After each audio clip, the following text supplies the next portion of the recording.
What is up, guys? Welcome back to the channel. Now, as you guys may have recalled from the previous episode, I was having overheating issue on the car. Now, I had a chance to sleep on it, and I kind of thought about all the overheating issues that I've had in the past with different projects, and there was one thing that didn't quite sit well with me, which is it was jumping from 205, 206 to 230 in a matter of instants, just like that.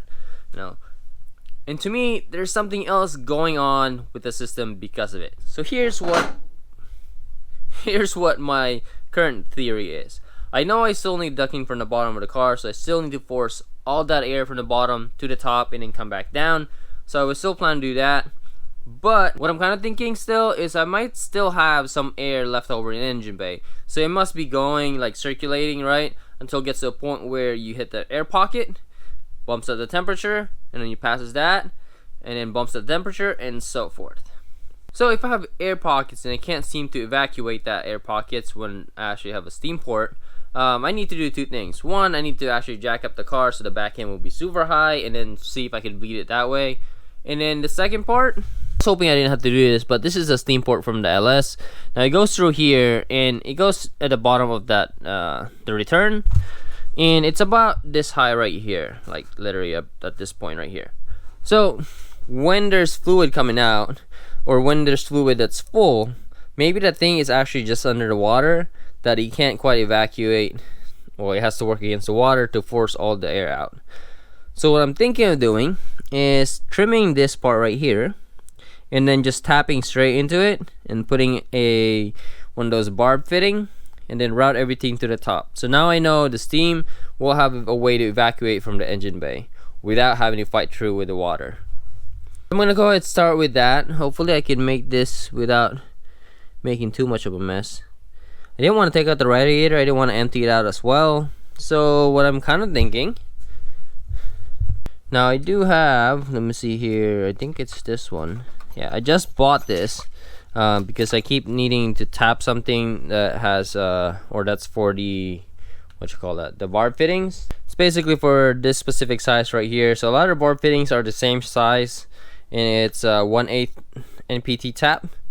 So I saw something online where people were tapping oil pan but without having to remove it. What they did was they greased this up, and then you drill with it while it's greased up, and it should make everything stick to your bit and then also your tap afterwards. So I'm gonna try that. Hopefully I don't have to take out the radiator, because yeah, that's just, yeah.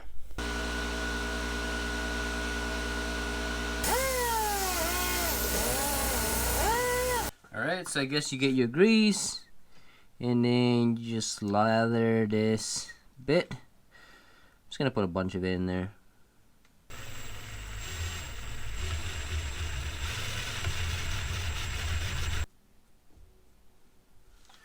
Alright, and I guess you do the same thing for the tap. Forgot to buy one of those things for the tap, so I'm gonna have to improvise a little bit. Just gonna make sure it's really straight as possible here. Alright, between the drill and the tap, I don't know if this is gonna go through in the camera, but definitely a lot of aluminum flakes in there. Worked really well, surprisingly. Alright guys, so I ended up tapping one more area right here. This is actually my original plan. As you guys can see, I grinded the top down. The reason why I went down here is because it was a flatter surface. It was like tapping here versus tapping on this corner right here. I was trying to avoid tapping in that corner, but when I tapped it, this one right here, my 90-degree fitting wouldn't fit. It was hitting this like millimeters, so that was kind of my bad. Also, when I put in a straight fitting, it was too close to the radiator cap. I didn't like that placement. So we're back there. Alright guys, so I'm back to bleeding the car. Basically jacked up the back really high. So you guys can see here, hopefully that's enough to push all the air all the way to the back here. And check this out. So yesterday, this thing was actually full. I don't know if you guys can see that. But now it looks like it's almost empty all the way to the bottom of the tank. So I definitely have a lot more air in the system than I anticipated, which would explain why yesterday it was kind of, overheating randomly. So I'm gonna go ahead and bleed that. Maybe we'll go for another test drive and see if that's the fix before I go and make the ducts for the bottom. Alright, we're at 198.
Alright guys, so back home, which is kind of weird because the car didn't overheat today, which is good for today but bad yesterday because it was overheating. And it was pretty hot today, as you guys saw. The sun was up, there was traffic. Yeah, so that brings me to the point of, I guess I do have a lot of air in the system. Seems like I was able to bleed it out, which is good. The air that I was planning to work on is still gonna be an optional thing, so that's gonna be a nice to have. But later on today, I'll probably go ahead and take it to the same route that I did yesterday to see if I will get stranded. Hopefully not. But if I do, at least know that particular drive, or well, not really a particular drive, more like that particular time frame, will get the car overheated for whatever reason. Now I'm actually going to go ahead and call this out and say that the car is not likely to overheat, mainly because when I looked at the log, the car never actually went above 200 degrees Fahrenheit, which is really good. That means it's cooling it down. The fan is able to move all the heat faster than what the engine could generate. So that's good. That means so all we're gonna do now is really focus on the dyno. There is one shop in Sacramento that that could possibly do my tuning, but I reached out to them a couple days ago and they said they were gonna call me back. I haven't called me back. So then yeah, it's a sign, guys. It's a sign. It means I should really be tuning the car myself. I mean, I struggled to find a tuner with an all-wheel drive dyno that tunes LS. Granted, I do understand that I can bring an LS tuner to an all-wheel drive dyno shop, but that just almost doubles the cost. It's like paying for dyno time, and then now you gotta pay for your tuner's time, and then if you change your setup again later, you gotta do that thing again. Yeah, so we're gonna learn how to tune it. Now I did find some stuff online about the idle. So if you guys notice on the drive, the car was not hunting as much as it used to. It was pretty stable for the most part, which is really good. And really at this point, it's just mapping out the V8 table, which is just going out for the drive. Alright guys, so I'm going to go ahead and go for another drive. The sun is already going down, so it's cooled off a little bit. But more importantly, there's going to be less traffic on the road, so we can actually test out the car a little bit better.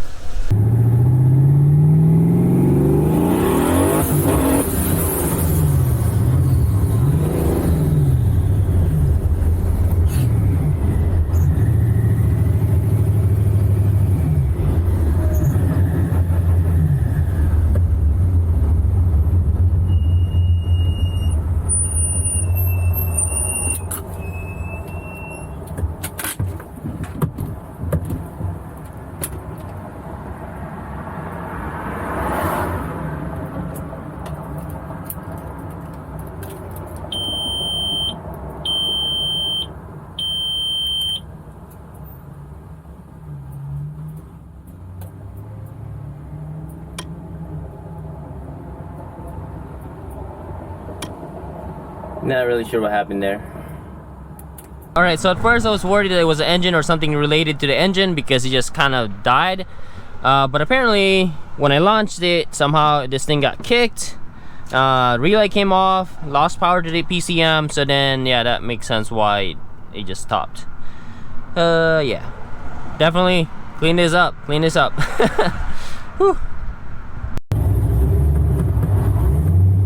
Alright, we're back in business.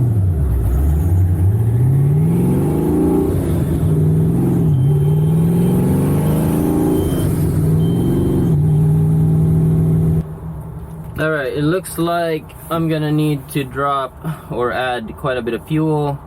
Well, not too bad. I was at 0.85 or so. I want to drop it just a little bit more, so let's go ahead and do that.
Wow.